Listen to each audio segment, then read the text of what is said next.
Hey ladies, how you doing today? Guess what? We're cooking. Yes, we are. So we're going to be making a traditional Jamaican meal, which is Jamaican style ackee and saltfish with fried plantain and fried bammy. So these are the things that you're going to need to prepare this meal.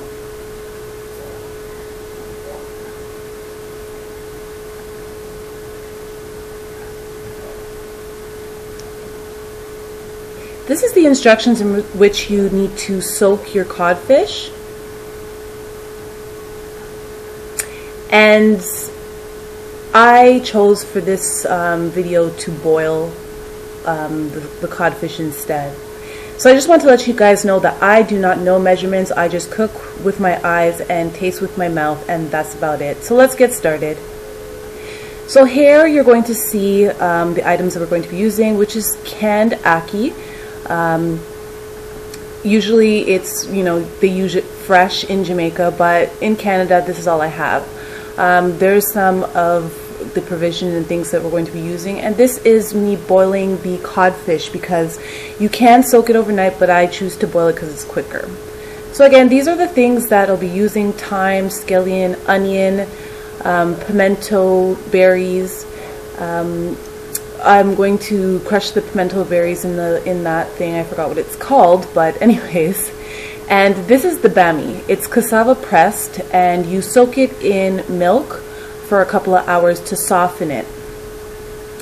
This is plantain. I love plantain boiled or fried, but I'm going to be frying it for this video. Okay, we're going to start off by opening the can of ackee. Make sure you wash the top of it. It's sitting in water, so you have to strain it out. So that's what ackee looks like once it's been strained. Again, normally if you're in Jamaica, you can get it fresh, but this is canned. I'm not sure if ackee is a vegetable or a fruit. I'm not sure, but it grows on a tree in a pod, and when it opens up, then it's fit and ready to go. So I'm going to start off by cutting up my green peppers. Now I usually cut the green pepper in 4 when it's whole, just like so.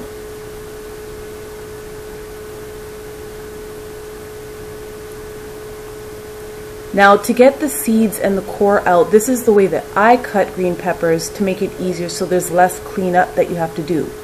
So then you would just kind of peel it back, and you see how it separates from the core and there's not many seeds. So you just kind of rip apart the core and remove it and trash it. So I'm going to go ahead and cut out any of the excess core and seeds that there are from the pepper. You don't want the seeds in your food.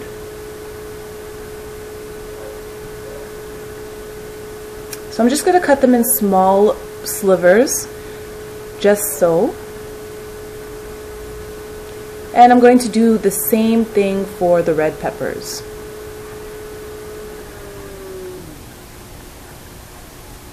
So I have a whole onion here I'm cutting up, removing all the trash from it.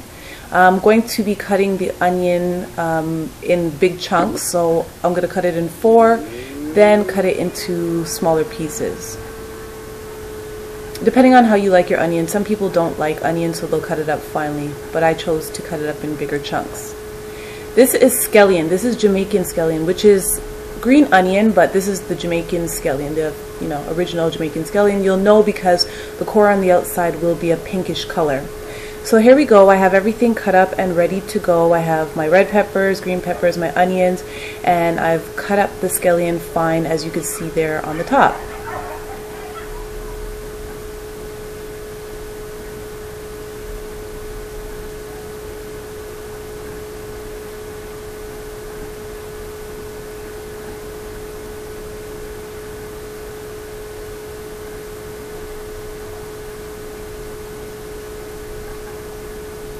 So here is the codfish that was boiling. I boiled it for about an hour to boil out some of the salt off of it. I'm just going to go ahead and strain the water, and I'm going to rinse it off with some cold water because I'm going to be touching it with my hands and I don't want it to be too hot. So I'm just going to go ahead and strain it, then rinse it off with some cold water, And pretty much this is what codfish looks like after it's been boiled. But again, you can soak it overnight, but I chose to do it this way because it was quicker. So there's like this scaly stuff on the codfish, so what you have to do is clean it off. So that's what I'm doing right now. And once I've actually cleaned off all that scaliness, I will then break it up in pieces. Now, you can get codfish with bone or without bone. I actually got the one without bone, but if there is bone, you would have to remove the bones while you're doing this process as well. I don't like to do it. It takes up too much time, and I don't like to have bones in my fish, so therefore I bought the boneless one. So I'm just giving it a clean, breaking them up into small bite-sized pieces so I can add to the dish while it's cooking. So that's what it looks like once it's been, oh, I missed one, cleaning it. Okay, so that's what it looks like after you've actually cleaned it off and cut it into, and broken it with your hands into small pieces. So I'm going to use some vegetable oil. I'm going to put it in a frying pan and turn the heat up. This is garlic. I usually get all my garlics and I will cut them up or put them in a food processor and put them in the fridge with a little salt and oil. So whenever I'm cooking, it's easier. I just have to scoop out what I need and toss it in the frying pan. So as you see there, I'm going to start off with my scallion and my onions, give it a good, I guess you're kind of caramelizing it in a sense. You're going to see that it's going to turn a little bit translucent. So that's what I'm doing. I'm sauteing it. The heat was a little bit too high and the garlic was burning, so I took it off a bit and then let it cool down. So here I'm adding the green peppers, red peppers, and the codfish or saltfish in the frying pan, frying it up a little bit, and I'm going to add a little bit of margarine to it.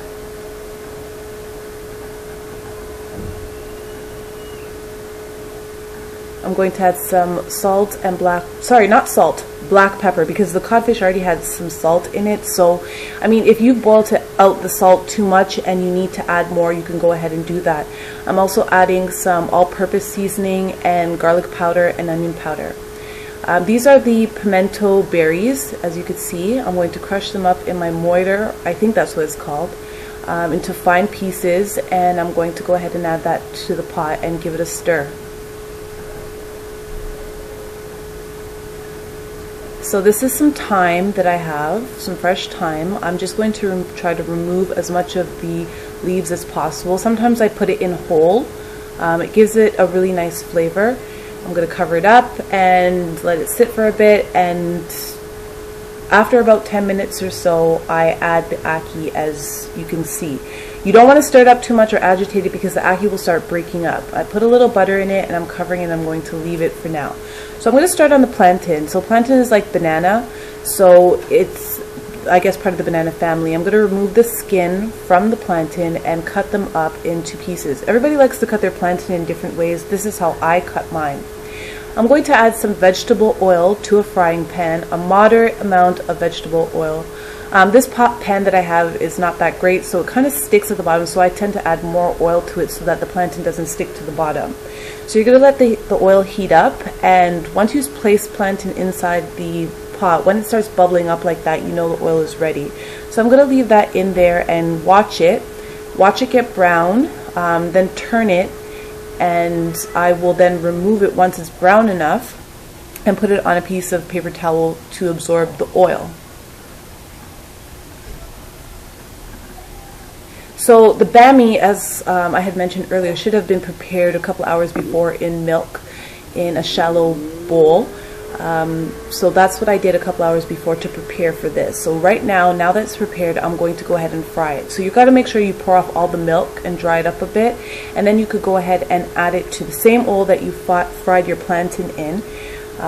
So there you see I'm just putting them in, separating them, making sure that they're not sticking to the bottom of the pan. So once they've been brown, like so, then you can remove them from the frying pan. The goal is that the inside is supposed to be a little bit moist and the outside is supposed to be nice and crispy and golden. So voila, here's the meal, ackee and saltfish traditional style. And I hope you guys enjoyed watching. Thanks so much. Bye now.